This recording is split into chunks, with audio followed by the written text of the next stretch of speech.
Hey everybody, it's Brooke with The Buttered Home and welcome to my messy kitchen. Today we have a real treat for you, one of the most beloved southern desserts, banana pudding. And we're going to show you how the scratch-made way is just as easy as doing it any other way that you might could do with a shortcut. As a special treat, we, instead of using vanilla wafers, because it's Girl Scout cookie season, we are going to use the Toast Yays, which are these adorable cinnamon toast inspired or French toast inspired cookies that they have put out. They smell wonderful, and I think that cinnamon is a great pairing with the banana pudding. So this is a revamp of a classic banana pudding recipe in celebration of Girl Scouts everywhere. So we're going to start out by showing you how to assemble everything first. And what I have here is about 4 ripe bananas that we are in the process of cutting up. So you'll notice in my pan, I have a 9 by 13 pan. You can use any large pan that you would like.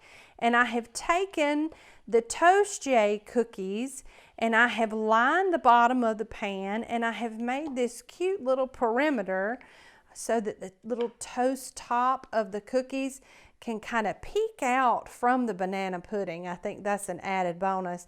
And then you've got this luscious vanilla on the back that will only accentuate the custard. So we are in the process of slicing our bananas, and they're about 1/4 inch thick, and they slice really easily, so it just doesn't take long at all. And they don't have to be perfect because they're going to be covered up by all that glorious custard anyway. So the assembly portion of this is easy, whether you use the Toast Yay cookies like we have, or if you use traditional vanilla wafers. You're going to line your pan, and sometimes with the wafers it's easiest to line the bottom of the pan and then come back and put those small vanilla wafers around the sides. But these guys are really nice and stand up really well, so we've just gone ahead and just done that with them. So a bigger cookie makes that, pretty easy. So now we're going to take our 4 very ripe sliced bananas, and we are just going to sprinkle them in the bottom of the pan. And it's really simple. You just want to make sure that you cover as much surface area as you can. And then if you have any left over, you can kind of come back in and fill the gaps. But you want to make sure that you make sure that every bite has a banana in it, because it is banana pudding after all. And one of the things that we're going to show you in just a minute is the custard portion of this. That is what normally intimidates people, and what we're going to show you is how it's not intimidating at all. It's just basic, simple ingredients like a lot of things that we do here at The Buttered Home. And the main issue with it is that you just can't leave it. And truthfully, no matter what you're cooking, you really don't need to leave it anyway. So if you're going to invest the time in cooking for the people that you love, then don't be distracted and make sure that you stay with whatever you're cooking, and then everything automatically just becomes easier in my mind. So you see we've got a good layer here, and that is all 4 of our bananas that have covered the bottom of the dish. Now a lot of the custard will actually go through that and kind of soften the cookies that make that crust. But isn't that pretty already? So this is just the beginning. What we're going to show you now, we're going to head over to the stove and show you how easy it is to put the custard together, and then we'll show you an easy trick on getting your meringue and the nice stiff peaks, And that is really the easiest part. So we're gonna swap over to the oven now. Okay, everybody, we are back. We have 3 cups of milk over medium, really low heat that we are just starting to warm up, and it will not come to a boil. We just want to just sort of heat it up. Now to that, we're going to add 1.5 cups of just plain granulated sugar. And you'll notice my hands look a little different. This is my husband's recipe, Big D, or Danny, and he is a master of making banana pudding. So while I can do it, I just would rather have him do it. So he is now dissolving that sugar into the warm milk, and he's just gonna whisk it just until it's dissolved. Now, like I mentioned before, the trick to banana pudding's custard is to stay with it.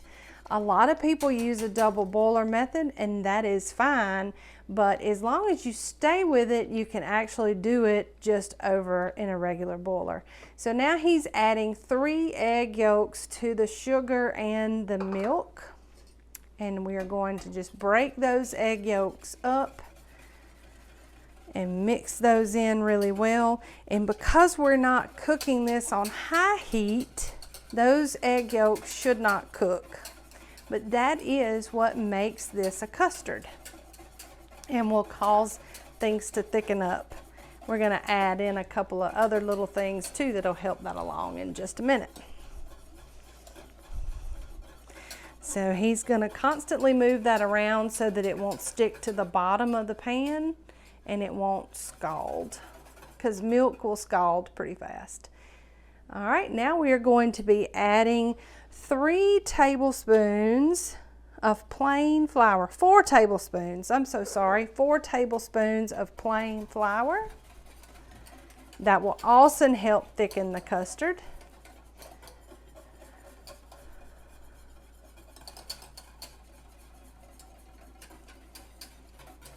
And you'll notice that the incorporation of the eggs and the flour helped kind of bubble it up, and you'll actually be able to feel it thicken with your whisk.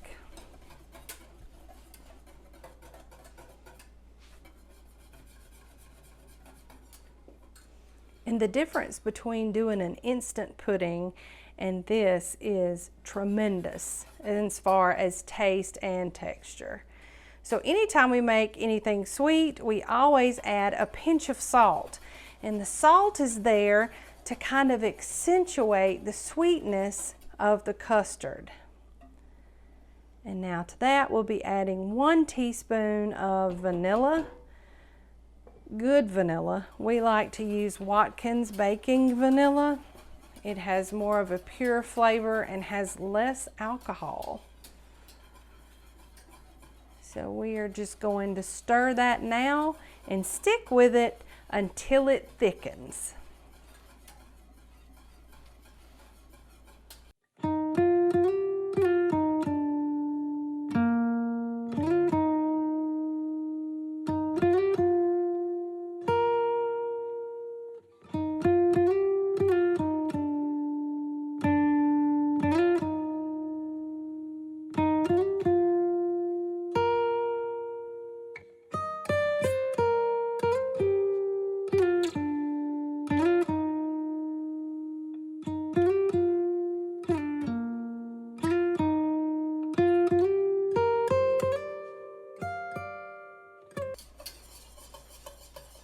So at this point, it's starting to thicken enough where we can feel the struggling of the whisk in there. And if you'll notice, every once in a while, he is taking his whisk and slowly moving it back and forth just to see what the movement looks like. There's also a very distinct smell in the air that totally reminds me of my grandmother's kitchen. And it's that custard, and it's beautiful, and you'll notice that we're just at a soft boil. So when you make a custard, you want to just have that soft boil, kind of reminiscent of whenever you make candy. So we are literally 1 click above low on my gas cooktop. And he's checking it again to see if we're there. And I can see how hard it is for that whisk to freely move through that custard. So we are just about there.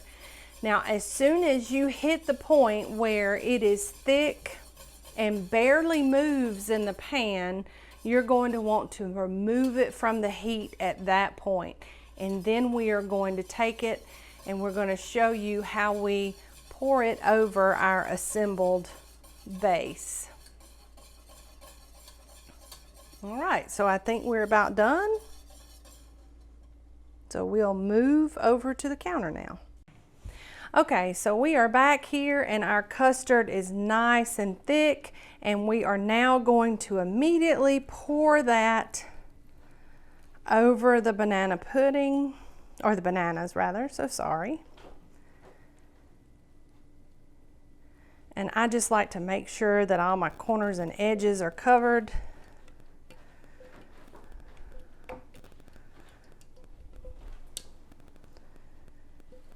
And make sure we get all that good custard out of the pan. Oh, it smells so good. And then you can just take your spatula and just kind of make sure that everything is nice and covered. If any of your bananas tend to float up, you can kind of just push them down.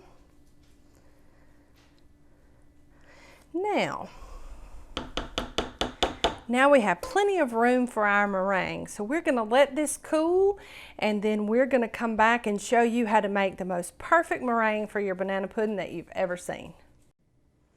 Hey everybody, we are back and our banana pudding has cooled. You can either do this in the refrigerator to speed things up, or you can do it at room temperature. We have a small bowl here that I have placed in the freezer, and it's cold because anytime you're doing meringue, it tends to stiffen up better in a cold bowl. So we're going to show you how to do that. Now, we used 3 egg yolks in our custard, and we reserved those 3 egg whites over here to make the meringue. Now, one little tip and trick that we can give you is that we keep egg whites on hand, the kind that you buy in the carton. So we always add probably about 2 to 4 tablespoons of those pre-packaged egg whites to our meringue, because they tend to form a stiff peak a little faster and a little easier, and they go farther than your traditional egg white that comes in your egg. So it's okay if you want to supplement, because that's what we've done. So first, in our cold bowl, we are going to add in our egg whites, and then with a hand mixer, we're just going to start beating those on low to medium speed just until they're frothy, and then we're going to drizzle in slowly 1/4 cup of sugar.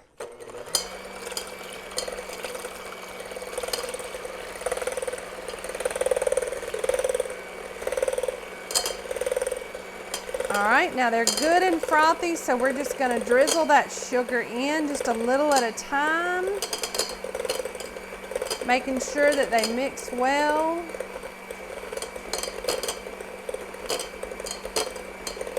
And that sugar will help not only sweeten the egg whites, but kind of tighten things up. Now to this, we're going to add 1/3 teaspoon of cream of tartar,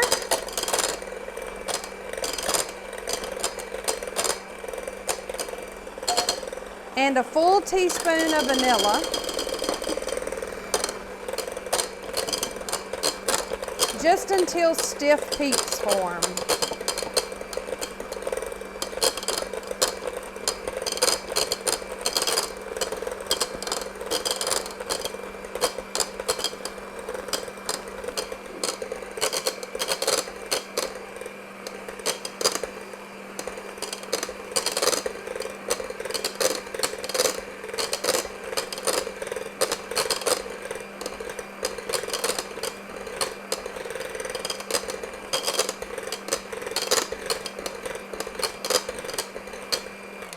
I'm going to show you how to test your egg whites to see if they have stiff peaks. You just take the tindles of your hand mixer, and if they don't stand up, they're not ready.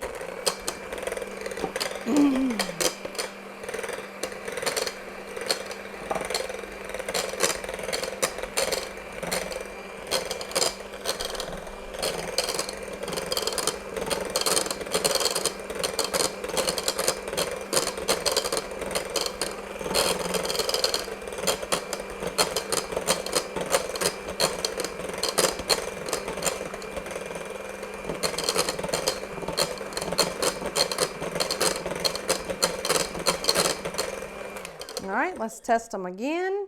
Look at there, we've got stiff peaks, but I want them just a little stiffer, so I'm gonna go a little farther with it.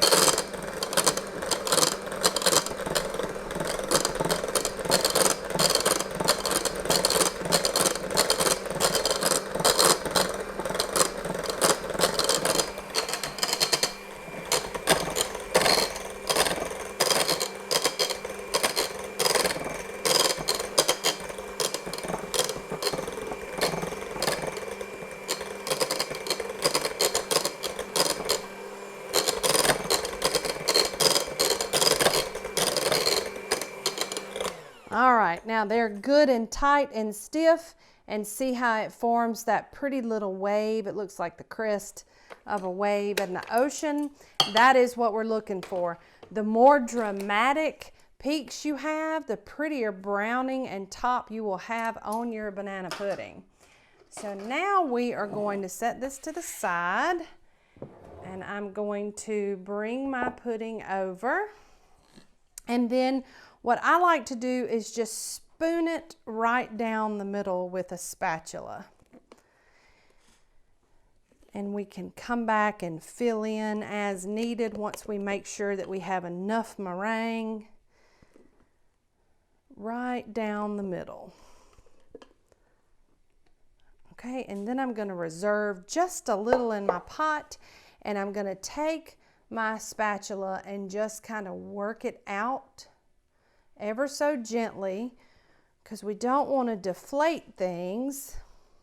We just want to kind of scooch it, if that's even a word. Scooch it over to the side, and then we can just wobble our spatula around and smooth everything out and get it all the way to the edges. And now I'm going to get that last little bit of meringue, put it right in the middle, and then I'm just gonna flick it out to the side, just like that. Just with the very tip of my spatula, just like making little wisp in a cloud. I feel like I sound like Bob Ross. And I think I'm showing my age talking about Bob Ross. But now you just have those pretty little peaks, which is what we want. And then we are going to put this under a medium broiler in the oven just until these little peaks start to brown, and we will come back and show you how beautiful it is. It'll only take a minute. We are back, and this banana pudding is gorgeous. It literally took about 3 minutes to brown that meringue under the broiler on medium to high broil. Just like the custard, you just want to stay with it. Don't leave it, don't walk away. I always crack my oven door and watch it just to make sure, because the best way to ruin all your hard work is to burn that meringue. So it is gorgeous, and we are going to swap overhead and show you how pretty it is. Look at all this beautiful color. You have the peaks and valleys, and you have the browning in just the right spots, and it's not too brown. That way you can see it, and it creates texture as well. So it's gorgeous just like it is. That browning on top makes it nice and gives it just a little bit of a crunchy texture. and then you still have all of this that is still soft and pillowy. So now we're gonna dip it out and show you what it looks like on the inside. And I'm so excited because these Girl Scout cookies are just, they're beautiful. They made such a gorgeous bottom crust and little addition to the side. So I'm gonna set that right there. And look, your meringue has stayed tight on top and your custard is nice and set in the middle. And those bananas, oh, those bananas, they are gorgeous. They're not brown, and they really accentuate that custard and almost change the flavor of it all on their own. And that cookie, that Girl Scout cookie, it makes a perfect crust for this. So we hope that you have enjoyed this. This is one of those labors of love where you just need to stay with it. There's nothing hard about it. All of the ingredients are usually what you have in your pantry already. The hardest part is just not leaving it. But we encourage you to try to make this. This is the tried and true old-fashioned way. And we encourage you to support your Girl Scouts too, and maybe try a recipe like this with one of their fun cookies. Girl Scouts are so important. They help young women learn basic fundamentals of life and help them be successful in all that they do. So we hope that you will follow them and purchase your Girl Scout cookies this year as well. If you're not already subscribed to our YouTube channel, be sure to hit the subscribe button and ding the bell so that you can be notified whenever we drop new videos like this one.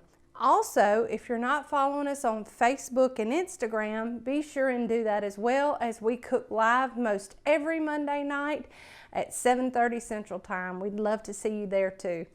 So, from the Girl Scouts and the Buttered Home to your home, we love y'all. Bye.